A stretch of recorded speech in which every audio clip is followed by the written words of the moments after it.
Inilah kisah yang viral disampaikan oleh seorang penceramah muda yang mengatakan bahwa Imam Faqihil Muqaddam Mi'raj sebanyak 70 kali dan bertemu dengan Allah Ta'ala. Benarkah demikian? Coba kita gunakan kembali framework yang sudah kita bangun di atas. Diawali dengan memverifikasi sumber. Mari kita cek sumbernya di kitab Jauharus Syafaf. Yang pertama, kita perlu jujur memahami sejatinya beliau Syekh Faqihil Muqaddam ternyata tidak pernah menyatakan hal tersebut di hadapan publik. Teks yang banyak dinukil itu bisa kita lihat dalam manuskrip kitab Al-Jauharus Syafaf, yang mana itu adalah teks surat menyurat Syekh Faqihil Muqaddam dengan guru beliau Syekh Sa'ad.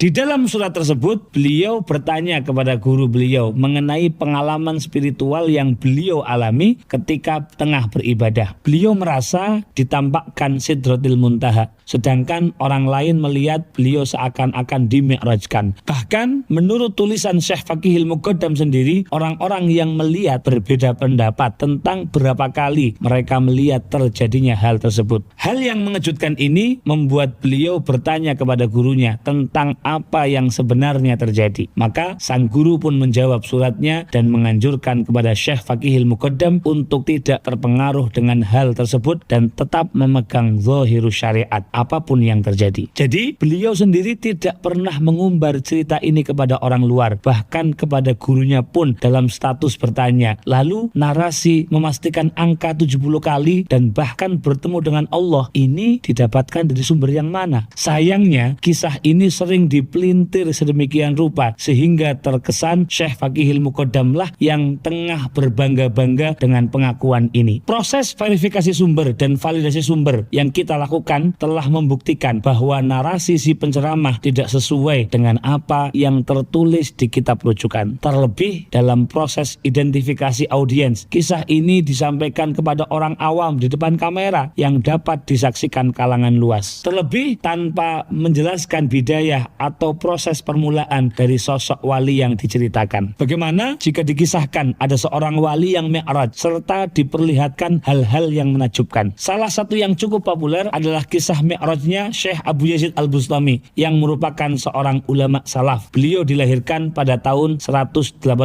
Hijriah yang mengisahkan beliau dimi'rajkan secara ruhaniyah dalam keadaan tertidur. Lalu apa sebenarnya mi'raj para wali ini? Apa berarti mereka para wali itu mengalahkan Nabi Muhammad SAW? Tentu mi'raj tersebut tidaklah sama dengan apa yang terjadi kepada Rasulullah SAW. Hal ini selaras dengan apa yang diungkapkan oleh Syekh Fariduddin Attar dalam kitab beliau Tadhkiratul Auliya halaman 200.